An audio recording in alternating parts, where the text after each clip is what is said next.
श्रीमद् भागवत गीता में भगवान श्री कृष्ण के उपदेशों का वर्णन है। भगवान श्री कृष्ण ने अर्जुन के माध्यम से संसार को गीता का उपदेश दिया था। कृष्ण ने अर्जुन को गीता का पाठ तब पढ़ाया था जब उनके कदम महाभारत युद्ध की युद्ध भूमि में डगमगाने लगे थे। श्री कृष्ण के उपदेशों को सुनकर अर्जुन अपने लक्ष्य को पूरा करने की ओर अग्रसर हुए। कहा जाता है कि गीता में जीवन की हर एक परेशानी का हल मिल जाता है। गीता में कही गई श्री कृष्ण की बातें आज भी जीवन में आगे बढ़ते रहने की प्रेरणा देती हैं। ऐसे में किसी भी परेशानी का हल पाने और जीवन में सफलता पाने के लिए गीता की कुछ बातों का ध्यान रखना चाहिए।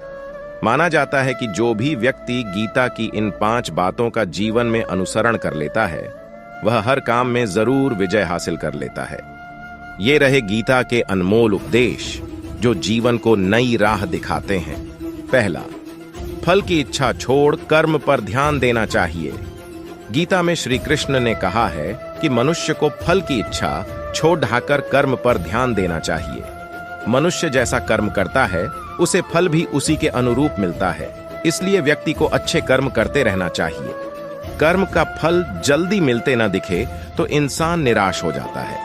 निराशा से बचने के लिए उसे बताया जाता है कि कर्म करें, फल की इच्छा न करें। फल में ध्यान न लगाएं बल्कि कर्म में ध्यान लगाएं, वरना थोड़ा सा कर्म करके ही इंसान जांचने लगता है कि फल मिला या नहीं, और यदि फल नहीं मिला तो वह निराश होकर कर्म करना छोड़ देते हैं। इंसान जब काम शुरू करता है तो उसका पूरा ध्यान काम पर होता है। घर में, ऑफिस में, कहीं पर भी कर्म करने के बाद ही उसका फल मिलता है।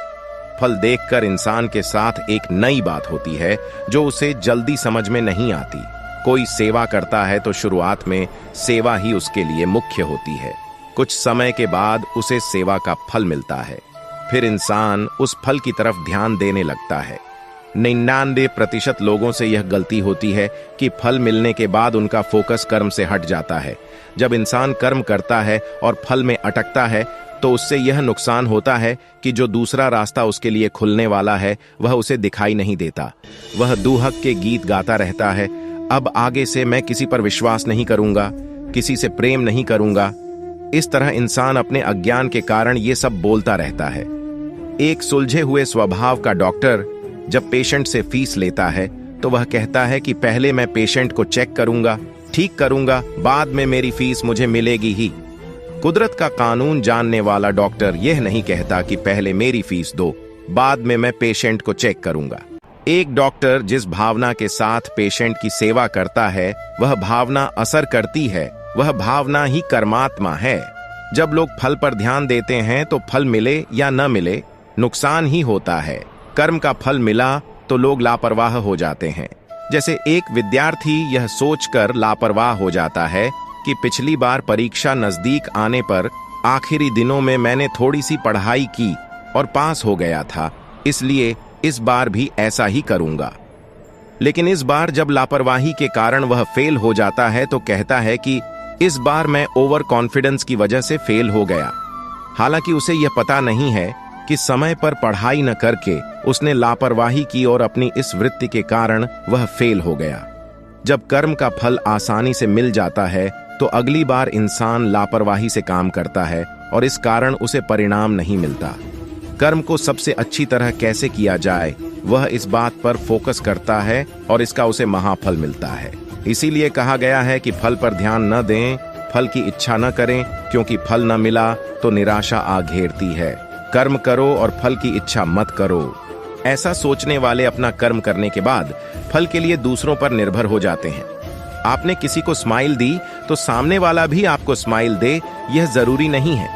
इसके लिए आप सामने वाले के साथ जबरदस्ती नहीं कर सकते कि मैंने स्माइल दी तो तुम भी स्माइल करो। आपने अपना कर्म किया, अब सामने वाला अपना कर्म करे या न करे, स्माइल दे या न दे, आपको देखे या न देखे, ये पूरी तरह उस पर निर्भर है। इसलिए कहा गया है कि फल की इच्छा न करें, वरना आपके मन में विचार आएंगे कि सामने वाले ने स्माइल नहीं दी तो आगे से मैं भी उसे स्माइल नहीं दूंगा। आप कर्म करने के लिए स्वतंत्र हैं, फल के लिए नहीं। इसीलिए कहा गया है कि फल में न अटकें। फल पर ध्यान होने की वजह से इंसान वर्तमान का कर्म भी ठीक ढंग से नहीं कर पाता। जैसे एक बच्चा परीक्षा देने का कर्म कर रहा है।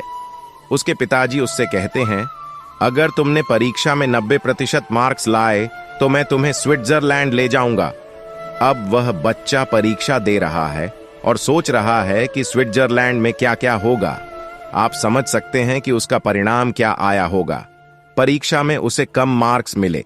इस उदाहरण से आपने समझा कि फल पर ध्यान देने से क्या होता है।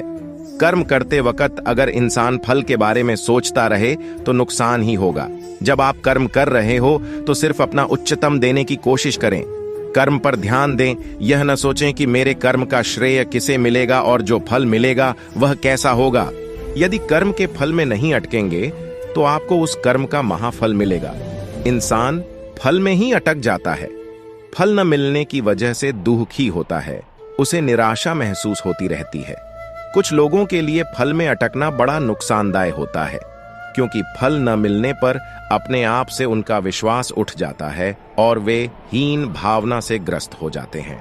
उन्हें लगता है कि अब भविष्य में वे कुछ नहीं कर सकेंगे। इस हीन भावना के कारण आगे के कर्म भी ठीक से नहीं हो पाते। कर्म का फल न मिलने पर कुछ लोगों का नुकसान तो इससे भी बड़ा होता है। उनका ईश्वर पर से ही विश्वास उठ जाता है। ऐसा इंसान कहता है, मैंने कर्म किया और उसका फल ही नहीं मिला। ईश्वर होता तो ऐसा नहीं होता, इसलिए अब मैं यह मानने को तैयार नहीं हूं कि ईश्वर भी होता है। इस तरह फल में अटकने से, फल न मिलने के कारण इंसान का बहुत बड़ा नुकसान होता है। इसीलिए कहा गया है कि कर्म करो और फल की इच्छा मत रखो। भगवत गीता के अनुसार 3 तरह की इच्छाएं होती हैं। पहली स्थूल बड़ी इच्छाएं, उदाहरण के लिए गाड़ी, बंगला, पद, प्रतिष्ठा, नाम, शोहरत इत्यादि मिलने की इच्छा। दूसरी सूक्ष्म इच्छाएं, उदाहरण के लिए सुख सुविधा, सुरक्षा, श्रेय मिलने की इच्छा। तीसरी अति सूक्ष्म इच्छाएं, उदाहरण के लिए जवानी सदा कायम रहे, बीमारी न आए, काम आसानी से हो जाए, काम में रुकावट न आए जैसी इच्छाएं। इन इच्छाओं में जीते जीते इंसान इनका आदी हो जाता है कि बिना इच्छा के वह शांति से बैठ भी नहीं पाता। उसके मन में हर पल नई नई इच्छाएं जागती रहती हैं। हर चाहत के पूरा होते ही इंसान के मन में अहंकार जागता है। अहंकार काम पूरा होने का श्रेय खुद लेता है।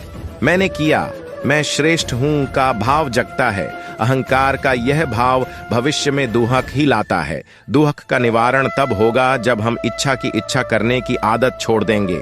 यह आदत मिटते ही हमें पता चलेगा कि इच्छा तब तक दुहक नहीं देती जब तक हम उसके आसक्त नहीं हो जाते। इच्छा से अलगाव होते ही उससे मिलने वाला दुहक समाप्त हो जाता है। प्रेम से बोलिए राधे राधे। बांके बिहारी लाल की जय।